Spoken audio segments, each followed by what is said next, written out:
los cielos, pon ángeles de guerra, Dios. ¡Aleluya! Ángeles de guerra. Te adoramos. Ángeles de guerra, Dios de los cielos, aleluya. En cada esquina de este lugar. Señor amado, rompe cadenas a la distancia. Deshacemos todo plan antagónico que, aleluya, que sea enviado con el fin, Señor, aleluya, Dios mío, Señor, de destruir la adoración que tu pueblo se designó a entregarte hoy en este lugar. Espíritu Santo de Dios, aleluya. Dios mío, llevamos cautivo a Dios en esta hora. Dios mío, todo espíritu de distracción, aleluya, todo espíritu, Dios de los cielos, que no es tuyo, en esta hora, Dios, lo atamos en el nombre de Jesús, aleluya, y tiene que huir de este lugar, aleluya. En esta hora, Padre eterno, te presentamos a tu siervo, tu hijo, Señor, que viene con el así dice el Señor tuyo. Padre eterno, úsalo, Dios, como tú acostumbras a hacerlo, Señor amado, como tu instrumento de bendición para todas las vidas que te escuchan, Dios, a través de estos altavoces. Señor, que toda persona que entró por este portón no salga de la misma manera en que entró, sino que salga, Dios mío, renovado por tu Espíritu Santo, por tu poder, Espíritu de Dios, en esta hora, Dios. Padre eterno, príncipe de paz, aleluya. ¡Oh, gloria a Dios, Señor! Todo aquel que llegó cansado, salga con nuevas fuerzas. Todo aquel que entró enfermo, salga sano en el nombre de Jesús. Todo aquel que entró carente de fe, salga con su copa rebosando en esta hora. En el nombre de Jesús. Amén y amén. Dios bendiga a la iglesia en esta tarde. Amén, amados, realmente es un honor estar acá compartiendo con ustedes. Ha sido una tarde hermosa escuchar al grupo adorar al Señor y poder estar acá compartiendo con la iglesia. Gracias a la pastora por considerarnos para formar parte de esta hermosa actividad. Minerva por comunicarse conmigo y darle seguimiento al compromiso. Recibo saludos de mi bella familia, mi esposa Leonora Arroyo, mi bebé Alana Sofía. Debido a la situación casi no me están acompañando en las administraciones fuera de la casa a la que pertenecemos y bueno, acá estoy yo entonces para cumplir con la asignación que el Señor nos ha dado para este día. Yo quiero que vaya conmigo al libro de Habacuc, al capítulo 3. Quiero considerar varios versos de ese capítulo y de ahí partimos a comunicarle lo que Dios puso en mi corazón para usted. Capítulo 3 del libro de Habacuc. Dios es maravilloso.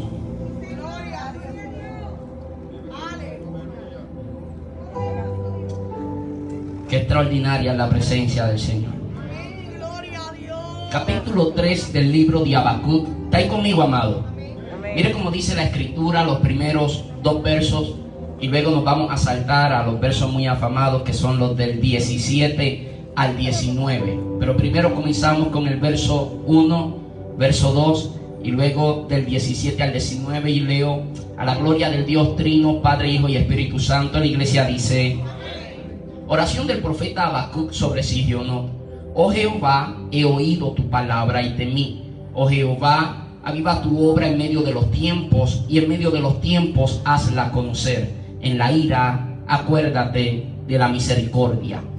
Verso 17: aunque la higuera no florezca ni en las vides haya frutos, aunque falte el producto del olivo y los labrados no den mantenimiento, y las ovejas sean quitadas de la majada y no haya vacas en los corrales, con todo yo me alegraré en Jehová y me gozaré en el Dios de mi salvación. Jehová el Señor es mi fortaleza, el cual hace mis pies como de ciervas y en mis alturas me hace andar. Oramos. Padre, gracias por tu presencia y el enorme privilegio que me concedes de estar junto a este pueblo para honrarte y bendecirte una vez más. Alineamos nuestra mente a tu mente, nuestro corazón a tu corazón, y receptivo estamos a lo que quieras hablar a nosotros. Te pido que hables a nuestra vida y que hables a cada uno de los amigos que están al alcance de nuestra voz. Que esta tarde pueda ser una tarde de salvación, que tu espíritu pueda convencer de pecado, redarguir y traer al arrepentimiento.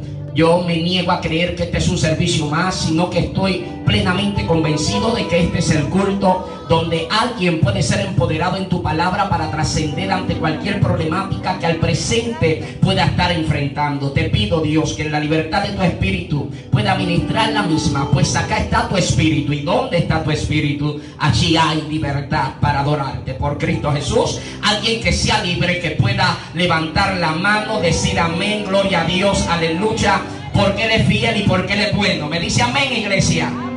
Amén. Puede tomar su lugar y regálenme un tiempo para desarrollar esta palabra que estoy convencido va a bendecir nuestras vidas. ¿Estamos listos, iglesia? El dramaturgo y poeta alemán Bertolt Brecht dijo en cierta ocasión que la crisis se produce cuando lo viejo no acaba de morir y cuando lo nuevo no acaba de nacer. Reitero, la crisis se produce cuando lo viejo no acaba de morir y lo nuevo no acaba de nacer. En mis años como lector me he leído poco más de 700 libros y nunca me había encontrado con una percepción tan única respecto al tema de la crisis. El escritor Bertolt Brecht nos presenta la crisis como la consecuencia de la falta de transiciones, diciéndonos que si lo viejo no muere y lo nuevo no nace, se generan crisis. Esa crisis es una manera de llamar al estancamiento que se produce por falta del avance de que lo viejo no muere, lo nuevo no acaba a nacer, por ende se generan crisis. Ahora, comprendamos bien las palabras de Bertolt Brecht, porque nos damos cuenta que la crisis se genera por la falta de este avance, pero al mismo tiempo la crisis provoca el avance que se estaba estancando. Así que cuando nosotros miramos con una percepción amplia, dejándonos guiar por el pensamiento de Bertolt Brecht, nos daremos cuenta que la crisis siempre llega para hacer avanzar la historia. Por eso la historia está plagada de crisis. Lo vemos en la historia bíblica, la historia moderna, en nuestra historia. Algunos de ustedes podrían haber llegado en esta tarde a este lugar enfrentando algunas de las peores crisis que han tenido que vivir en sus vidas. No obstante, las crisis llegan para hacer avanzar la historia. ¿Por qué? Porque las crisis siempre se convertirán en el funeral de una cosa y en el nacimiento de otra cosa. Es decir, siempre que usted experimenta experiencias de crisis, hay algo que muere en usted, pero hay algo que nace también en usted. Por ser honesta, ¿cuáles son las oraciones que usted recuerda de la Biblia? Automáticamente cuando me hablan de oraciones bíblicas, aquellas que saltan en mi mente es un Moisés que ora con un faraón furioso que viene atrás y un mar rojo delante. Recuerdo la oración de un Daniel en un tiempo de amenaza para aquellos que oraban, y la oración de un Jesús en un tiempo donde estaba pronto a ser entregado. La característica que conecta a cada una de estas oraciones es que se hicieron en un momento de crisis, porque la crisis va a provocar que algo muera en ti, pero también va a provocar que algo pueda nacer en ti. Y yo estoy convencido de que si algo va a morir y algo va a nacer, que muera el hombre carnal y que pueda nacer el hombre espiritual que Dios ha estado formando en mi vida, que pueda morir la crítica y el lamento y pueda nacer la alabanza y el agradecimiento, porque algo se muere, pero algo de Dios en ti se está gestando en un tiempo de crisis. Las crisis, comprendamos que estas pueden ser el preludio o el ocaso de tu mejor tiempo en Dios. Te pueden llevar a lo más alto, de igual manera te pueden llevar a lo más bajo.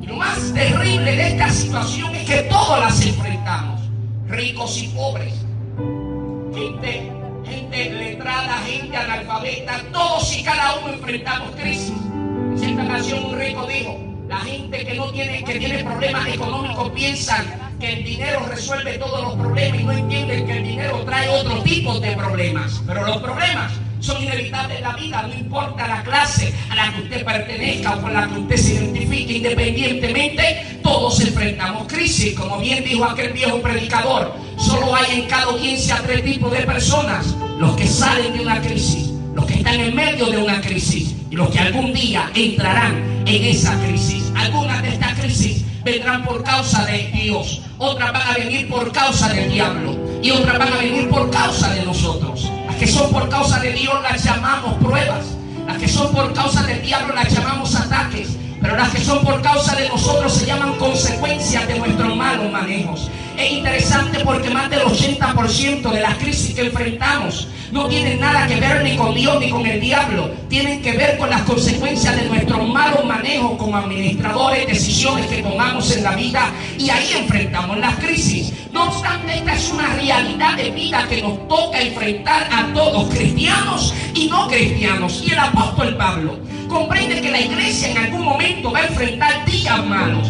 Así que él decide dedicarnos espacio dentro de la carta a la iglesia en Éfeso para preparar a la iglesia para que pueda resistir el día malo. Él no utiliza la palabra crisis, él utiliza la expresión el día malo, para que acabando el día malo podamos estar firmes. Así que él lo hace hablándonos acerca de algo que se volvió muy afamado entre la iglesia: la armadura de Dios. Y él utiliza la analogía de la armadura del soldado romano de aquella época. Pero lo que realmente me parece interesante de las palabras o la escritura del apóstol Pablo es que la armadura de Dios que Él nos está presentando a nosotros, en su enorme mayoría, Él nos presenta armas que son armas defensivas. Él te presenta el escudo de la fe, Él te presenta la coraza de justicia, y vez tras vez lo que te está presentando son armas defensivas. No obstante, en el verso 17 del capítulo 6 de la carta a los Efesios, nos presenta la única arma ofensiva dentro de la armadura de Dios, y es que en ese verso 17 él dice que la palabra es la espada del Espíritu. Y a mí me fascina el hecho de que el apóstol Pablo, la única arma ofensiva que nos presente sea la palabra de Dios, porque en español puertorriqueño él te está tratando de decir: no hay otra manera, no hay otra forma, no hay otro camino que podamos enfrentar efectivamente el día malo, el día de crisis,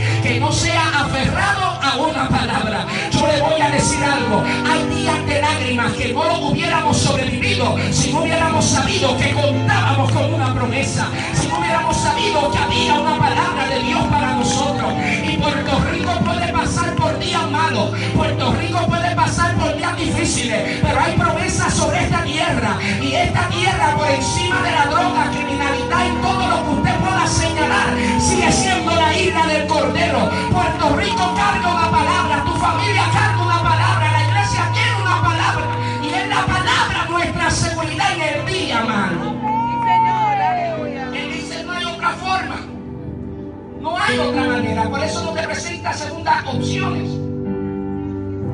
El día malo es por la palabra, y la palabra la puedes cantar, la palabra la puedes recitar, pero lo más importante es que la palabra quede como fundamento en tu vida para el día malo. Ahora, es interesante porque si hay algo que abre la puerta a la crisis, es la amenaza. Ese aviso o esa noticia sin aviso previo, debo decir, que llega a nuestra vida. Es como cuando alguien abre la puerta sin haber tocado antes esa noticia, que se sienta en la sala de tu casa y roba toda la paz, toda la tranquilidad de la familia, toda la paz que había en ti. Un día la Biblia habla de un hombre extraordinario, un hombre íntegro, intachable. Tan así que algunos lo llaman el profeta perfecto. Se llama el profeta Daniel. Y la razón por la que algunos llaman a Daniel el profeta perfecto no es porque haya sido perfecto, sino porque nunca la Biblia menciona errores o faltas en la vida de este. Pero lo interesante es que Daniel era tan íntegro que los sátrapas del rey buscaban por dónde poder acercarse y poder hacerle daño. Este hombre era tan íntegro que cada día había una evaluación hacia su persona de parte de sus enemigos, y solamente pudieron hallar que por medio de la fe de este podían tratar de atacarle. Convencen al rey de que por los próximos 30 días nadie ore, suplique y se postre ante otro Dios que no sea ante el mismo rey. Y le están dando por el ego al rey. Así que el rey, como a nadie le ama con dulce, acepta la propuesta de sus sátrapas. Así que un día Daniel se levanta temprano en la mañana y recibe un email en su celular. Cuando él abre el email, era un comunicado que decía: por los próximos 30 días nadie puede orar, nadie puede suplicar, nadie puede adorar a otro Dios que no sea a nuestro rey. Es interesante porque en ese momento se abre la puerta a la crisis. Daniel no podía permitir que ésta se empoderara de él, porque cuando la crisis se empodera de ti, quiero que comprenda que cuando la crisis se empodera de ti, altera tu agenda de productividad y la convierte en una agenda de ansiedad y preocupación. Y si hay algo que el adversario de las almas desea, es mantenerte preocupado para que nunca te ocupes de lo que es menester hacer en la vida. Voy a repetir eso otra vez porque en esa parte usted tenía que decir amén, pero lo practicamos, amado, no hay problema, ¿sabes? El enemigo quiere mantenerte preocupado para que nunca te ocupes de lo que es menester hacer en la vida. Así que Daniel dice, espérate, o yo vivo preocupado, vivo en ansiedad o continúo con mi agenda de productividad. Abrió las ventanas de su aposento y comenzó a orar. Comenzó a orar 3 veces al día, como antes acostumbraba, continuó orando a su Dios. Lo interesante es que esta es una de las porciones escriturales más malinterpretadas, porque algunos piensan que Daniel oraba con las ventanas abiertas en un acto de rebeldía contra la orden gubernamental. La gente creía que él lo hacía porque no se avergonzaba de su fe. Permítame explicarle que por ninguna de esas razones lo hacía. La razón por la que Daniel oraba con las ventanas de su aposento abiertas era porque él estaba amparado en una palabra. Primera de Reyes capítulo 8, los versos del 46 al 49, lo ubica usted en el contexto cuando Salomón estaba dedicando el templo, y relata la escritura que en la dedicación del templo Salomón habla con Dios y le dice al Señor: si algún día este pueblo peca contra ti, por causa de su pecado sus adversarios los toman y los llevan a tierra ajena, tierra extraña, y estando este pueblo en tierra extraña, se arrepienten de su pecado y se humillan delante de ti y oran a ti con el rostro vuelto hacia este templo, tú los vas a escuchar desde los cielos, les vas a perdonar los pecados y los vas a restituir al lugar del que habían sido quitados. La razón por la que Daniel oraba con las puertas abiertas era porque él había identificado hacia dónde se encontraba Israel, y él lo hacía amparado en una palabra, amparado en una promesa. Yo le voy a decir algo: nosotros no estamos amparados en lo que me puede decir un político, nosotros no estamos amparados en lo que puede decir la ciencia. Le damos la importancia que merece y la honra que merece, pero la iglesia está sobre una palabra, la iglesia camina sobre una promesa, y hoy podemos gritar con ventanas abiertas a los 4 vientos que hay una palabra que sigue sosteniendo nuestras vidas. De hecho, paréntesis, diga conmigo una palabra. Es interesante porque más de uno acá tiene que haber escuchado en algún momento el ayuno de Daniel. Usted, posiblemente alguien se lo enseñó, alguien le predicó de eso, y nos han hablado del ayuno de Daniel, esos 21 días que aparecen en el capítulo 10 del libro de Daniel. La razón por la que nos enseñan esto es porque Daniel lo había practicado y le dio resultado. No obstante, yo quiero que usted comprenda que nos enseñan qué fue el ayuno de Daniel. Nos lo buscan en la Biblia, pero casi nunca nos explican por qué Daniel estaba ayunando. Y la motivación es más importante que el mismo acto. Que la intención sea la correcta. Recuerde que un acto de bondad con una intención incorrecta, aunque se haga bien ante Dios, estoy mal. Entonces, la intención tenía que ser la correcta. Capítulo 10 del libro de Daniel te habla de Daniel ayunando, y todos hablamos del ayuno de Daniel. Pero el capítulo 9 te dice por qué era que estaba ayunando. Porque un día Daniel se levantó y abrió el rollo de Jeremías y leyó que Jeremías había profetizado que 70 serían los años de cautiverio. Cuando Daniel comenzó a sacar cuenta, ese año se cumplían los 70 años. Y Daniel, cuando ve eso, que hay una palabra, que hay una promesa, Daniel dice: yo no pienso estar, ni yo ni mi familia, un día más bajo presión. Si tú me diste a mí una palabra que dice que es hasta este año. Él se fue de rodillas y comenzó a interceder en ayuno, porque él estaba reclamando una promesa. Yo le voy a decir: usted pide lo que no le pertenece, pero usted reclama lo que por derecho legal ya te fue otorgado. Y si Dios lo habló por derecho legal, ya me pertenece a mí, y yo puedo ir delante de su presencia y comenzar a reclamar su promesa. Seré salvo yo y mi casa, aunque mi hijo yo lo vea perdido. Seré salvo yo y mi casa, aunque el matrimonio parezca que no tiene solución. Seré salvo yo y mi casa, porque escrito está. Hay promesas en las que podemos ampararnos. Todos tenemos una palabra. hacer acá, que tenemos que tener bien establecida para este mensaje, es a dónde se va la palabra en el día, amado. Si tenemos tanta palabra en nosotros, ¿a dónde se va esa palabra en el día, amado? Sea honesto con usted mismo. Usted no tiene que hablarme, no me tiene que gritar, ni siquiera tiene que ponerse eufórico. Pero sea honesto, ¿dónde se va la palabra cuando enfrentamos el día, amado? Hemos escuchado tantos sermones, tantos estudios bíblicos, tantas conferencias de formación. Hemos sido inundados de palabras. La pregunta es, ¿a dónde se va toda esa palabra en el día, amado? Pero no es algo que José Luis está hablando acá. Realmente estoy haciendo eco de las palabras del maestro, porque Jesús en Marcos capítulo 4, versos 5 y 6, él habló acerca de esto. Y en modo parábola comienza a hablar de un sembrador que va tirando la semilla. Y en el verso 5 y 6 dice, otra parte cayó en pedregales. En pedregales. Oiga bien, donde no tenía mucha tierra y brotó pronto, porque no tenía mucha profundidad de tierra, pero salido el sol se quemó, y porque no tenía raíz se secó. Pausa. Ahí tengo que hacer una pausa.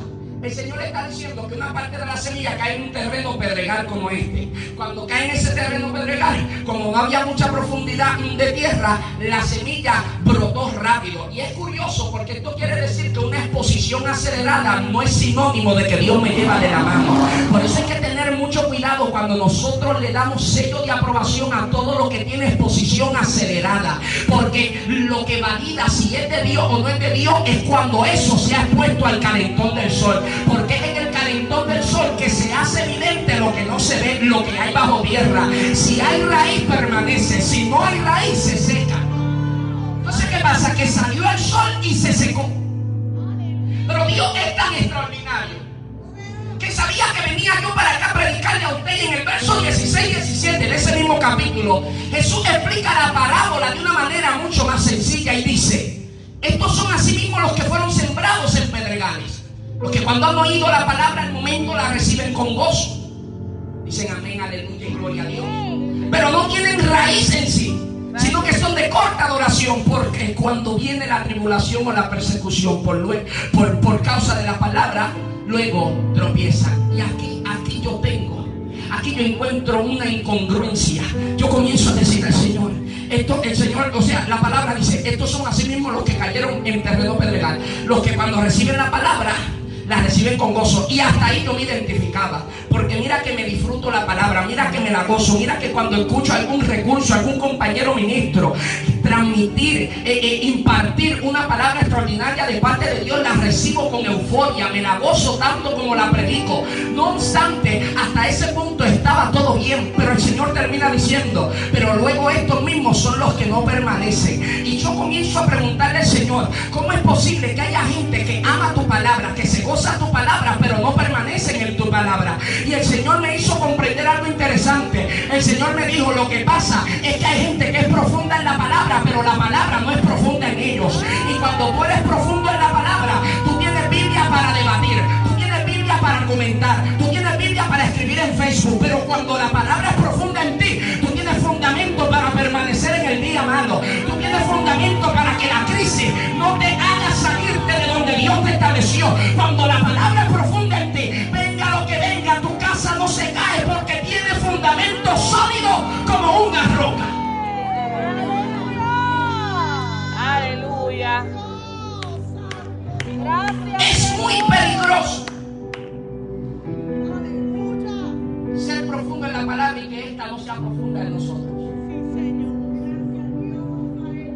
Por eso hay amigos que me están escuchando a la distancia que dicen, yo creo a la palabra, pero la palabra realmente está en ti. Realmente el verbo de Dios vive en ti, el Hijo de Dios. Porque no es que yo soy, no es que me llevo bien con el Evangelio, no es que simpatizo con Dios, no es que el Evangelio me simpatiza, no es que Dios me simpatiza. Es si la palabra está en ti como fundamento de vida. Aleluya. Pero esto se evidencia cuando hay o no hay fundamento, cuando hay o no hay raíces, cuando sale el sol, cuando llega el día malo, cuando vivimos desiertos, cuando somos estremecidos, cuando experimentamos crisis. Y cuando vamos al capítulo 3 del libro de Habacuc, justamente nos encontramos en un contexto muy similar al nuestro en el siglo XXI, específicamente año 2020. Y es que este hombre llamado Habacuc se encuentra en medio de una crisis social. Y si usted se toma como asignación luego del culto en su casa poder leerse este libro completo, son solo 3 capítulos y más de 5 minutos, no le va a tomar poder leerlo en su totalidad. Sucedía que esta gente se encontraba en medio de una crisis. Así que Habacuc está desesperado, cuestionándole a Dios y reclamándole a Dios: ¿por qué tú no estás haciendo nada en medio de lo que nosotros estamos viviendo? ¿Por qué tú no haces nada en medio de la crisis que estamos experimentando? Y a mí me gusta porque Habacuc nos presenta, o el libro de Habacuc nos presenta lo que es el retrato de una crisis colectiva. Y usted se va a dar cuenta que como principal característica tanto de la crisis colectiva que había en el libro de Habacuc como la que estamos enfrentando nosotros, una de las grandes características es la histeria. La histeria. Por eso, yo no sé si usted se da cuenta, amado, que en Puerto Rico tiembla y no han pasado 10 segundos que en Facebook todo el mundo escribió: tembló.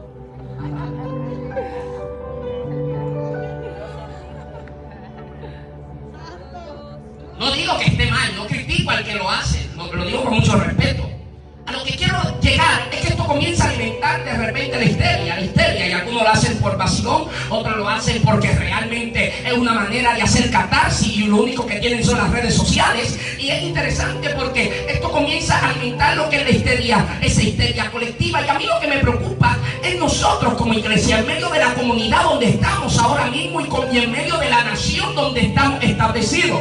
La iglesia no puede ser el coro de voces que anuncia solo destrucción y que solamente alarma al pueblo. La iglesia tiene que ser la voz de esperanza que le dice al pueblo: en medio de los dilemas, en medio de los problemas, en medio de un año de dificultad, hay un Cristo que sigue siendo esperanza para Puerto Rico y esperanza para el hombre.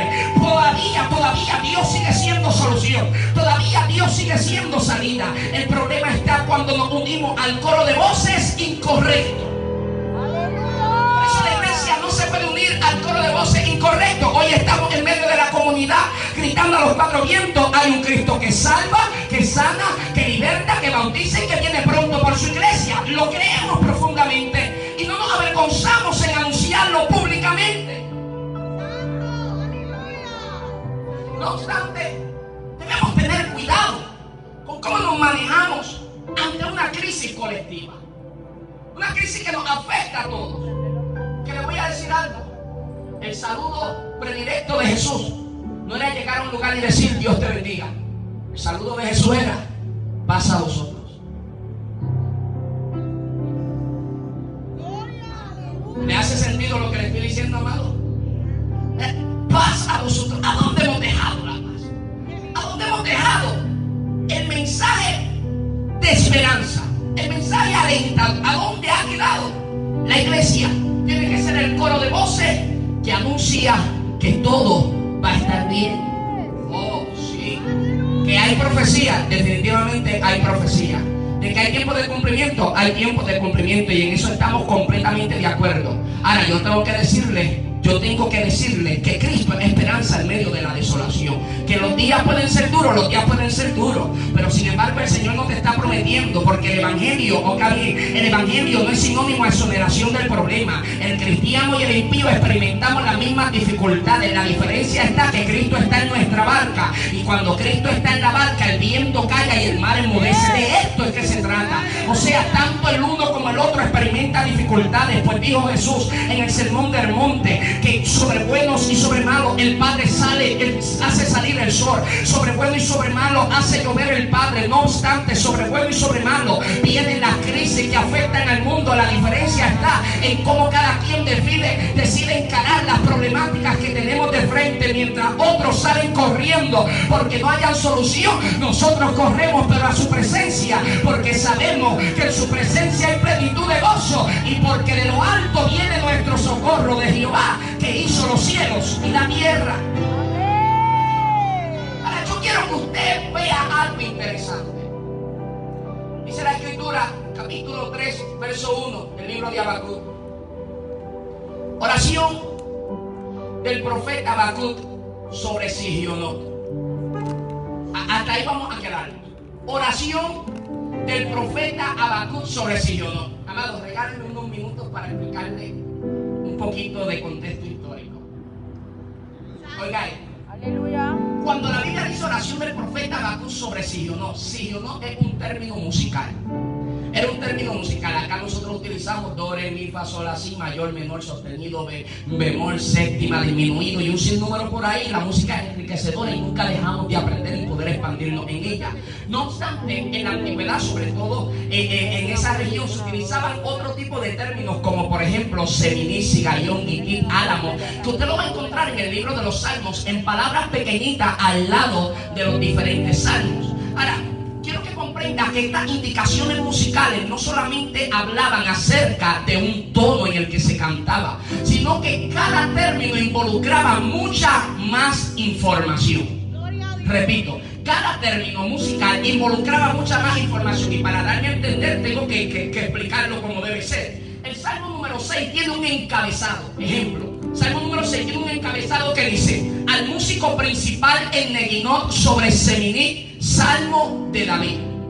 Entonces usted lee eso y a usted pareciera que le están hablando en otro idioma, aunque esté en español. Ahora, al músico principal en Neguinot sobre Seminí, Salmo de David, cuando usted comienza a desmenuzarlo, lo que está diciendo es lo siguiente: al músico principal, es decir, esto está siendo enviado al líder de adoración.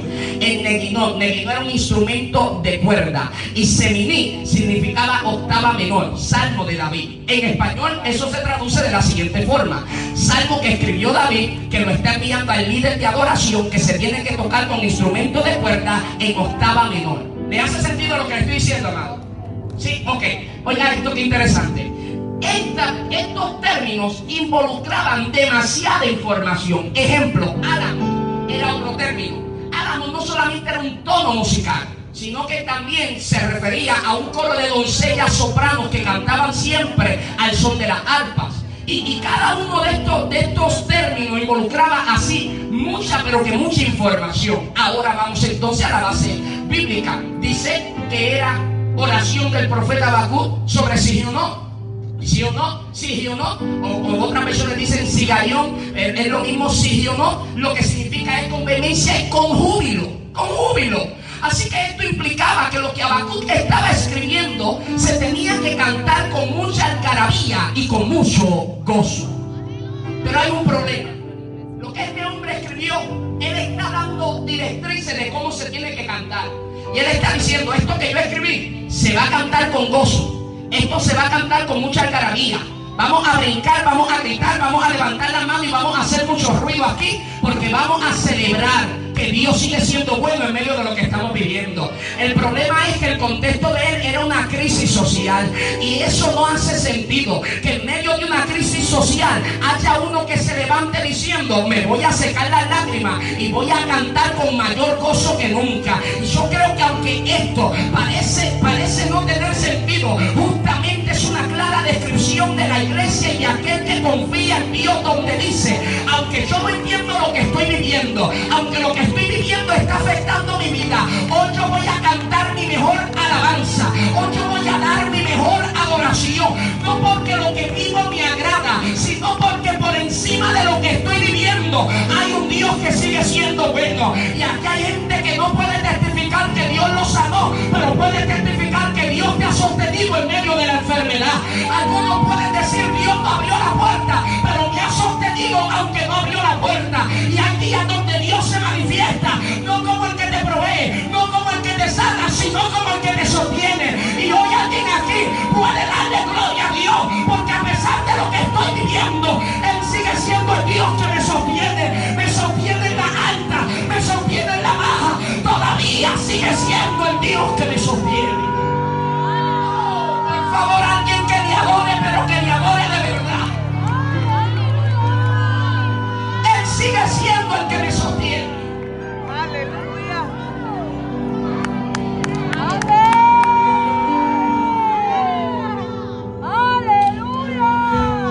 2020 es difícil y no para de sorprendernos. Sí, amigo, pero la Biblia dice que hay tiempo para todo.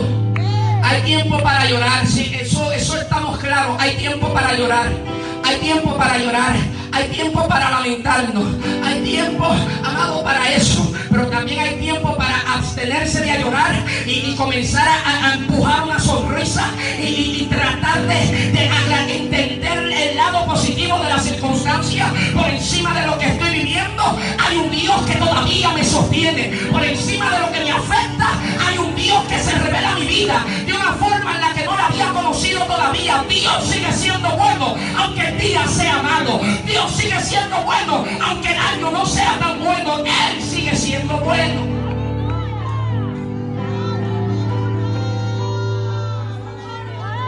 Aleluya. Gracias, Señor. Aleluya. Dios es bueno. Maravilloso Dios. Y yo le digo, lo primero que encontramos es una crisis social en este libro. Pero usted se va a dar cuenta que este libro va con un arco histórico. Porque comienza siendo todo muy amplio, muy de todos, pero termina siendo muy personal.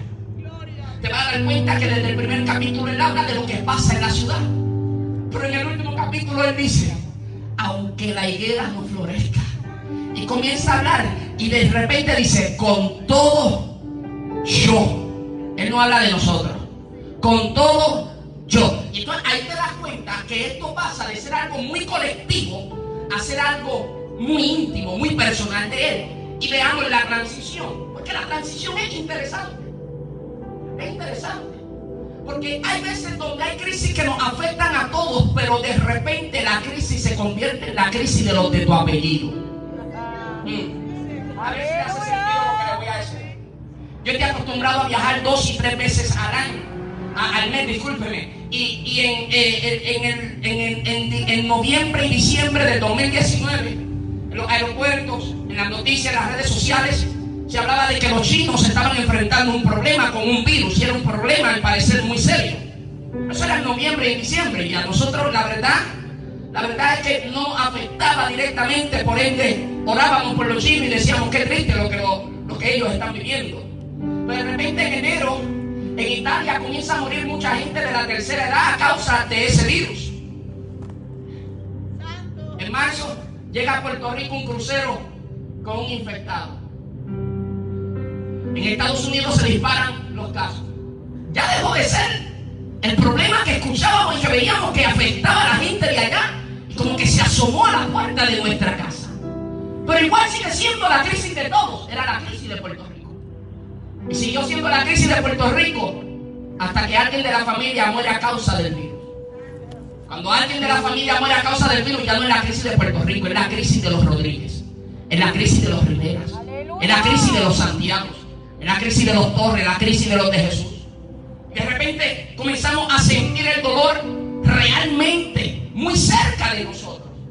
Y hay momentos donde la familia se sienta en el comedor, lugar donde por lo regular se come y se conversa de las experiencias del diario. No obstante, a veces no se pueden cruzar palabras, porque aunque hay mucho que decir, no hay manera de expresar por causa del dolor que ha creado un nudo en nuestra garganta.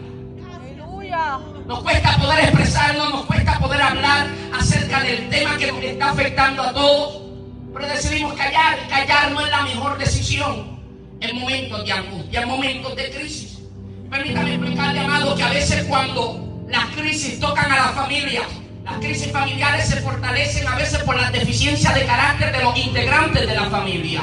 Cuando callamos en el día que hay que hablar, cuando hablamos en el momento que había que callar, y de momento cuando no nos manejamos correctamente, iluminados por Dios y su Espíritu, lo que podríamos hacernos es copartícipe del dolor, copartícipe de la crisis. ¿Y a qué quiero llegar con esto? Que ese silencio comienza a crear brechas entre la familia. El silencio del dolor por la crisis, ya sea crisis familiar, crisis económica, crisis emocional que podamos estar viviendo, y de momento el silencio comienza a crear brechas. Yo creo que en un día malo, en un día de crisis, en un momento, una situación adversa, no es el momento de nosotros alejarnos con silencio. Podemos estar muy cerca del cuerpo y distanciados a kilómetros por causa de nuestro silencio, y es muy peligroso cuando el silencio ha creado brechas abismales entre los integrantes de la familia, porque en el día malo no es día de desconectarnos, el día malo es día de unirnos, porque unidos somos más fuertes.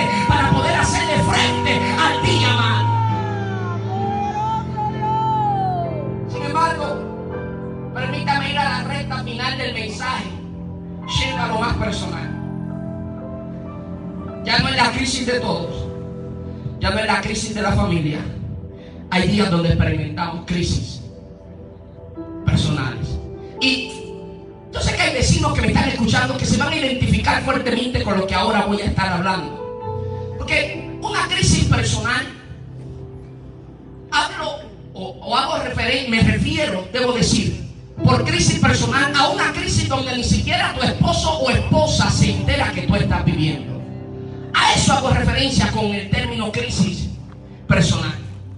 Y por ponerle simplemente dos ejemplos, la mujer cuando da luz, su cuerpo cambia. Hormonalmente está pasando muchas cosas dentro de ella. Y a veces la mujer tiene un tiempo, un periodo para asimilar que su cuerpo cambió, que su vida cambió, que ya nada será igual. Y a veces hay mujeres que le cuesta poder asimilar esos cambios en su cuerpo. A veces no se siente bonita, a veces no se siente que es atractiva para su esposo, a veces se siente que su vida cambió y que nunca va a poder llegar a ser tan feliz como un día lo fue. Se siente sobrecargada por la responsabilidad de la criatura, que es una bendición que ha llegado a su vida. No obstante, a veces ella puede estar batallando con todo esto en su mente, acostada en la cama, mirando el techo, tratando de conciliar el sueño. Y mientras esto pasa en la mente de ella, su esposo está roncando como... Él no se entera, pero ella por dentro siente que se está muriendo. Pero dale vuelta a la moneda, porque la moneda tiene dos caras. A veces el caballero trazó una línea muy marcada entre trabajo y hogar. Y a veces en el trabajo él está enfrentando ciertos dilemas que no le aseguran que a final de mes todavía siga laborando en el mismo lugar. Pero él llega a casa y su esposa le pregunta, ¿todo está bien? Y él, como de costumbre, dice, todo está bien. ¿Y cómo te fue en el trabajo? Y él se escuda diciendo, no quiero hablar del trabajo, estoy acá para pasarla con ustedes. Pero realmente por dentro lo que está pensando es, ¿cómo voy a hacer? Porque posiblemente a final de mes yo no tengo trabajo. No, amado, me atrevo a decirle más. Hay hombres que los han despedido de su trabajo y que no se han atrevido, no han tenido el valor de decirle a su esposa, familia, pasó esto. Y al día siguiente se han levantado como para ir a trabajar. Se vistieron, se fueron, pero no fueron al trabajo, fueron en busca de un nuevo trabajo. Pero no encontraban las palabras de decirle a su esposa, estamos de frente a una crisis. Estamos de frente a días malos. Estamos de frente a días difíciles. Crisis personales. Crisis personales. Sin embargo, quiero cerrar diciéndote lo siguiente, mi querido hermano. Quiero cerrar diciéndote lo siguiente. Por favor, comprenda que una crisis sea personal no significa que la tengas que atravesar tú solo. Que una crisis sea personal no significa que tú solo la tengas que enfrentar. No. Que una crisis sea personal no significa que la quieras enfrentar solo. Es una decisión personal, pero yo creo que no es la correcta. No creo que es la mejor decisión. Una crisis personal, que sea personal, no significa que tengas que vivirla tú solo. No significa que tengas que vivirla tú sola. Cuando yo voy al marco bíblico, me doy cuenta que por porcentaje las personas en la Biblia que enfrentaron una crisis personal solo o sola representan una enorme minoría en todas las sagradas escrituras. ¿Qué estoy tratando de decirte con esto? Que el hecho de que tu crisis sea una crisis personal no significa que la tengas que experimentar solo. ¿Por qué? Porque la iglesia es un cuerpo y estamos para levantarte las manos cuando sea necesario levantártela. Y yo sé que algunos están diciendo, nadie tiene que enterarse de lo que yo vivo. Y hay algunos que todavía viven con un machismo puertorriqueño que dice, lo que pasa en casa se resuelve en casa. El único problema está en que si lo que está pasando en casa está destruyendo la casa, alguien tiene que correr a buscar ayuda, alguien tiene que correr a buscar auxilio. Y yo le voy a decir algo a usted, yo prefiero la vergüenza de una confrontación a la vergüenza de una caída. Yo prefiero la vergüenza de tener que ir a consejería, aleluya, a la vergüenza de que se rompa aquello en lo que un día Dios me estableció. No guardes silencio, no corras hacia atrás, no retrocedas, no te cohibas. Dios quiere ayudarte.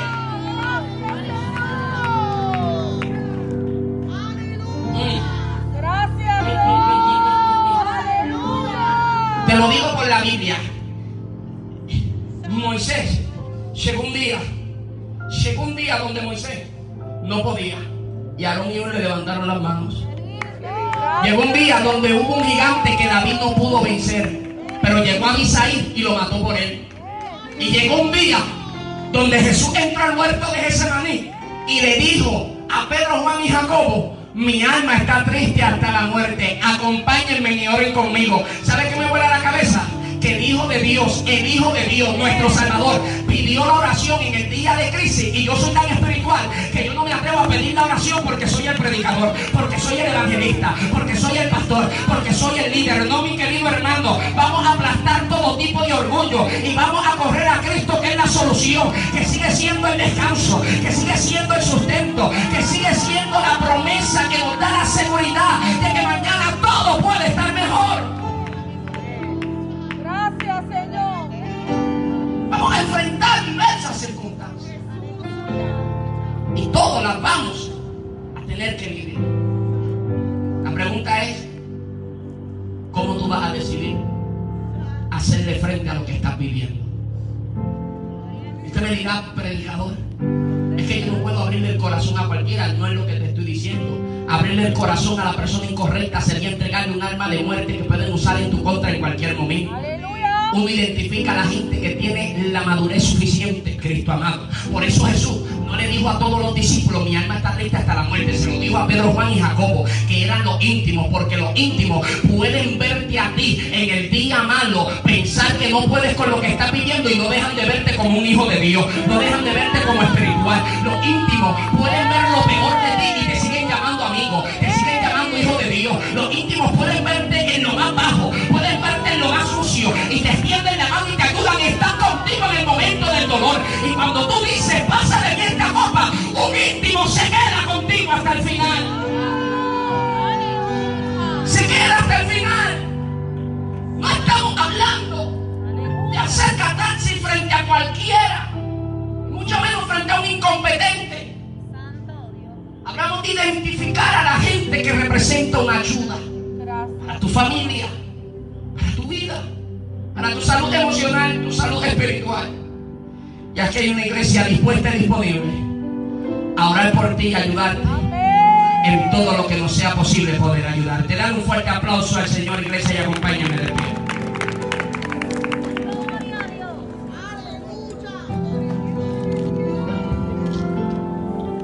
Gracias, Señor. Aleluya. Te adoramos, Dios. Aleluya. ¿Cuántos adoran a Cristo? Yo creo que Dios sigue siendo bueno. Nunca te olvides que en el día malo Dios sigue siendo bueno. Nunca te olvides que en el día malo Dios sigue siendo bueno. Dios sigue siendo bueno.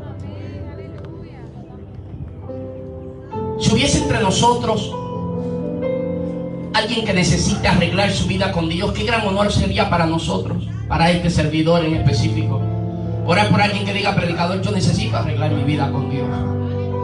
Necesito arreglar mi vida con Dios. Ahí a la distancia donde me estás escuchando, desde la sala, desde el family donde estás, ahí escuchándome en tu habitación. Si necesitas arreglar tu vida con Dios, yo te aconsejo lo que bien aconsejó el profeta Isaías. Si oyes hoy la voz de Dios, no endurezcas tu corazón. No endurezcas tu corazón. Estás enfrentando días malos. Estás enfrentando días duros. Y hoy, el Señor te está extendiendo su mano. Te ofrece paz en medio de las tormentas. Te ofrece paz en medio de las dificultades. Es el llamado que Dios te hace. Necesitas arreglar tu vida con Dios. Dios siempre está a la distancia de una oración. Y basta con hoy, con todo tu corazón, decirle al Señor: en el nombre de Jesús, Padre, te pido perdón por mis pecados. Lávame con tu sangre, límpiame de la mancha del pecado y escribe mi nombre en el libro de la vida y hazme libre para servirte. En el nombre de Jesús, amén. Basta con una oración como esa. Que hay un proceso de transformación, por supuesto. Que hay un proceso de estabilidad, por supuesto. Por supuesto, pero no hay que adelantarnos a las cosas. Dale una oportunidad a Jesús. Jesús quiere y puede trabajar en tu vida. Quiere y puede trabajar en tu vida. A la iglesia, habrá alguien que necesite la oración. Solamente ahí donde está. No te voy a invitar a que venga aquí con el respeto del distanciamiento. Si tú necesitas la oración, levántame la mano y desde aquí voy a orar por ti. Habrá alguien que diga: predicador, yo necesito la oración. Sería un gran honor para este servidor poder orar por usted, poder orar por alguien que diga: yo creo que Dios estaba hablando conmigo, yo creo que era para mí. Yo creo que quizás ese mensaje estaba direccionado a mi vida, a mi necesidad, a la situación que estoy experimentando. Ahora, de no haber nadie directamente, yo te invito a que levantes tus manos al cielo y me concedas el honor de una oración. Ahí donde estás con tus manos levantadas, concédeme el honor de una oración. Ahí. Padre, en el nombre de Jesús, yo te presento a este hermoso pueblo, esta hermosa comunidad de fe que hoy se ha reunido en este lugar para honrarte, bendecirte. Y aquí al aire libre, Dios mío, con la esperanza de que algún amigo pueda escuchar la palabra que tú entregas a nuestras vidas y a su vida, con la esperanza de que